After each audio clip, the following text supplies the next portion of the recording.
bonjour à tous, bonjour à toutes. Je suis très content de vous revoir, j'espère que vous allez bien.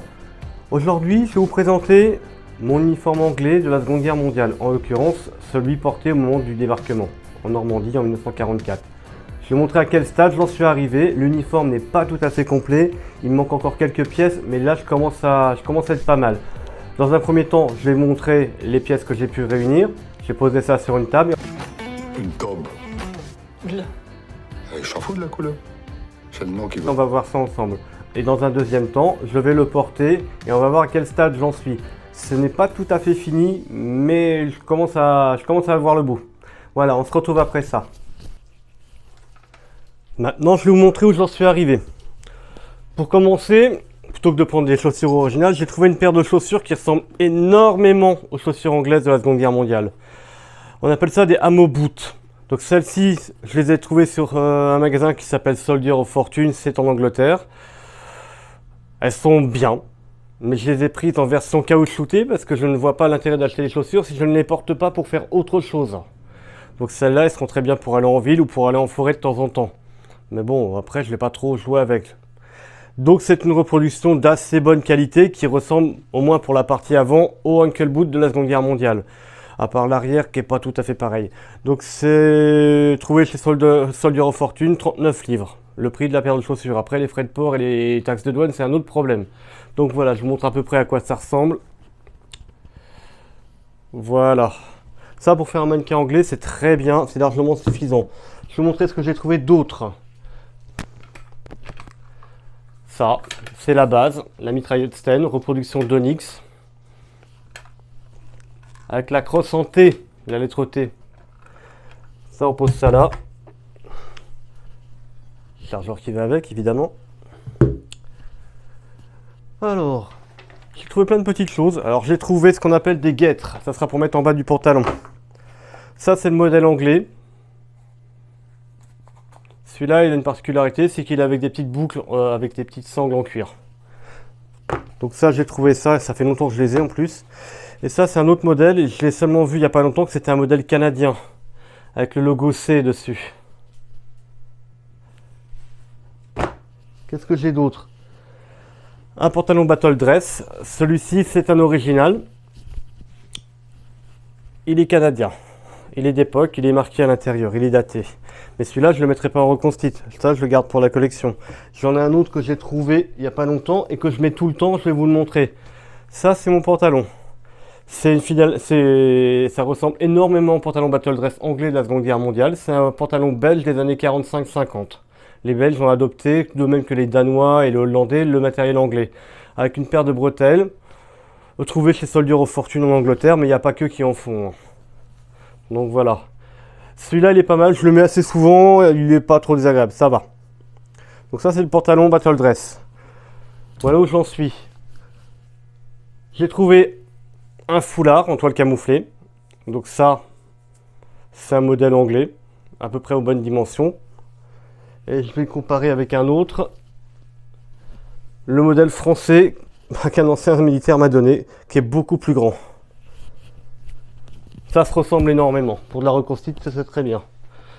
J'ai trouvé quoi d'autre? Alors ça, c'est un original. Il est un petit peu petit pour ma tête. C'est ce qu'on appelle le Ridiculous Cap. Avec bien évidemment l'insigne du 6e Durham Light Infantry, le régiment qui a libéré mon village. Celui-là est daté de 1945. Quand je trouverai une copie, je mettrai une copie. Mais pour l'instant, j'en suis juste au stade de faire des mannequins, des réalisations de ce genre ou quelques petits exercices. Et là, je vais vous présenter un blouson battle dress d'origine. Il est marqué aux couleurs du Durham Light Infantry. C'est un original. De toute façon, donc c'est écussonné pour un lance corporal. Je vous montre quand même l'étiquette interne. Celui-là est daté 1942, Swallow Raincoats. Il est un peu petit pour moi, j'essaierai de trouver une reproduction ailleurs. Voilà ce que ça donne. Durham LI. Voilà, donc celui-là je le mets de temps en temps, mais je pense trouver un uniforme un peu plus sympa et un peu plus large surtout, parce que bon, j'ai un peu forci. truc tout bête et indispensable, les bandoulières, les cartouchières supplémentaires d'allègement pour mettre des munitions de cartouches de 303 British. Donc la Sten, il n'y a pas besoin, mais je pense que je vais surtout présenter des trucs avec un lee Enfield, quand j'en aurai trouvé un. Et mon brelage, le brelage Pattern 37 anglais. C'est lourd.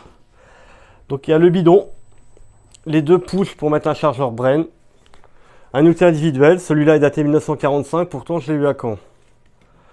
La baïonnette clou qui va avec. Ça c'est le basique, l'indispensable pour faire un mannequin anglais. Le bidon de ce modèle-là. Et pour terminer, je vais vous montrer une autre pièce que j'ai trouvée il n'y a pas longtemps, qui est toute bête. C'est une repro. C'est une veste. C'est un gilet plus exactement pour mettre des chargeurs Bren. C'est une reproduction. Je pense que le jour où j'aurai un projet par rapport à ça, ça sera très bien. C'est une reproduction, mais ils ont quand même fait un truc sympa, c'est que ils ont mis ça dedans. Il y a quand même quelques tampons pour donner un petit peu plus de cachet. Dans quelques années, ça sera redoutable. Donc voilà, ça vient chez Soldier of Fortune, de même que les chaussures et les bretelles. Ça fait longtemps que j'ai ça, mais ça se vend toujours. Bon, par contre, la repro est pas de super bonne qualité. Il y a des petits défauts à revoir, comme les têtes de rivet qui sont pas conformes.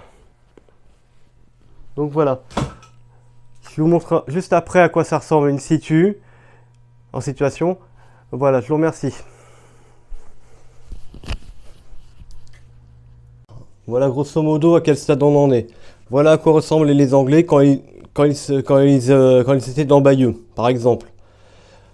Parce qu'il faut savoir qu'à cette époque-là, les Anglais sont restés très longtemps. Je crois que chez ma grand-mère, ils sont restés jusqu'en février 1945. J'ai les documents. Voilà l'équipement tel qu'il était porté par les soldats anglais quand ils sont arrivés dans mon village le 7 juin 1944.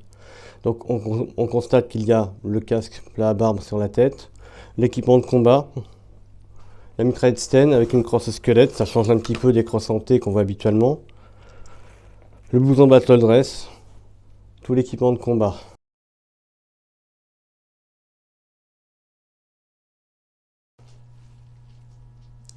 Je vous remercie de m'avoir suivi. Je vous remercie d'avoir suivi cette présentation d'uniforme. J'essaierai de présenter d'autres choses petit à petit, dès que j'aurai le temps.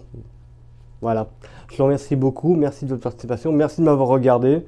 Voilà. Et puis merci à tous ceux qui se sont abonnés parce que ça fait plaisir. Merci à tous en tout cas.